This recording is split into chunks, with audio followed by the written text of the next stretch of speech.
Hey everyone, welcome back to Corporate Decoder, the place where we turn complicated corporate filings into something you can actually understand. Today it looks like Therapeutics is hoping for a plus in their stock price, so buckle up because we're diving into their latest proxy statement. We'll be looking at everything from board elections to potential stock splits, all with the goal of figuring out what it means for investors. Before we start, if you appreciate getting straight insights from corporate documents, make sure you're subscribed. We also have a Discord community linked in the description below.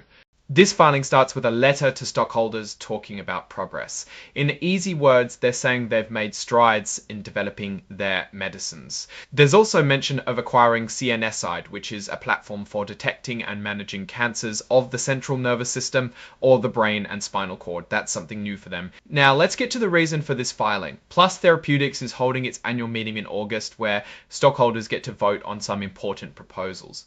We need to see what those proposals are. First, stockholders will vote to elect 6 people to the board of directors. This is a pretty standard thing for companies to do every year. Next, they need approval for potentially issuing and selling up to $50 million of their common stock, plus another $1 million in commitment shares to Lincoln Park Capital Fund. This is where things get a little more interesting and we need to dive a bit deeper.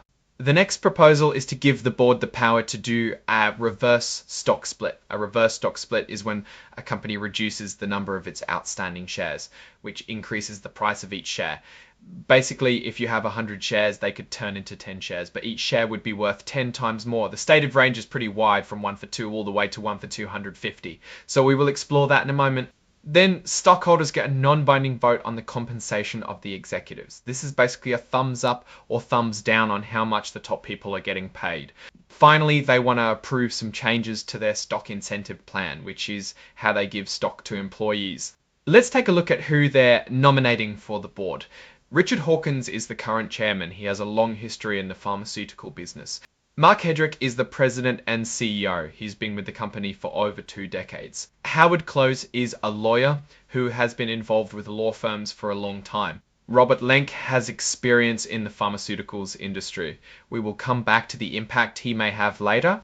Kyle Goose has a legal and business background with experience in corporate finance. And Van S. Johansson has medical knowledge and experience in the pharmaceutical industry. The board has determined that 5 of the 6 nominees are independent, meaning they don't have any relationships with the company that could affect their judgment.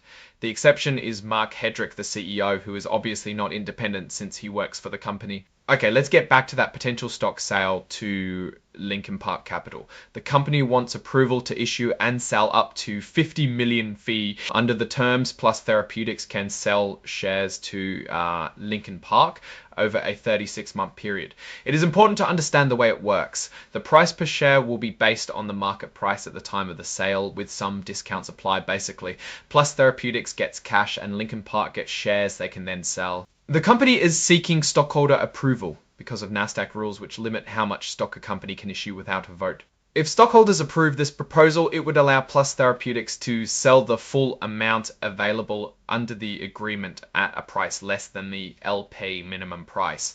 The company estimates that it could issue additional shares on gate, which have an approximate value of $50 million ons.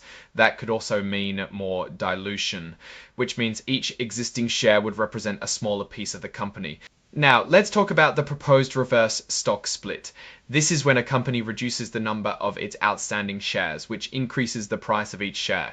They actually got approval for a reverse split a little while ago, but this new proposal is asking for even more flexibility with a ratio ranging from 1 for 2 all the way to 1 for 250. The main reason for doing a reverse stock split is to increase the stock price.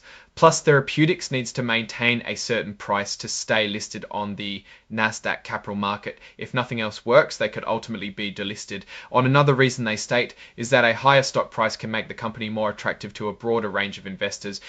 The board will decide on the exact ratio, taking into account factors like the NASDAQ requirements, the number of shares outstanding, and market conditions. Let's look at the numbers relating to executive compensation. First, some definitions, which is always appreciated. Net equity burn rate means how fast the company is issuing new equity relative to existing shares.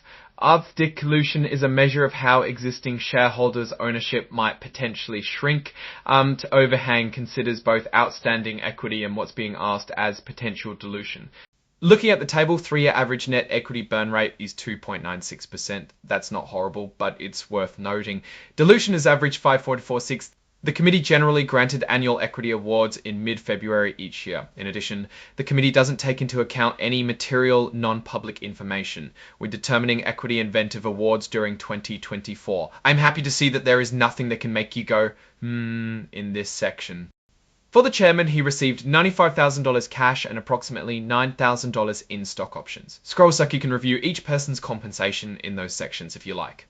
They paid their auditors BDO $500,000 to audit for audit fees and another $49,000 for tax fees. All those services were approved by the audit committee, which is what's supposed to happen.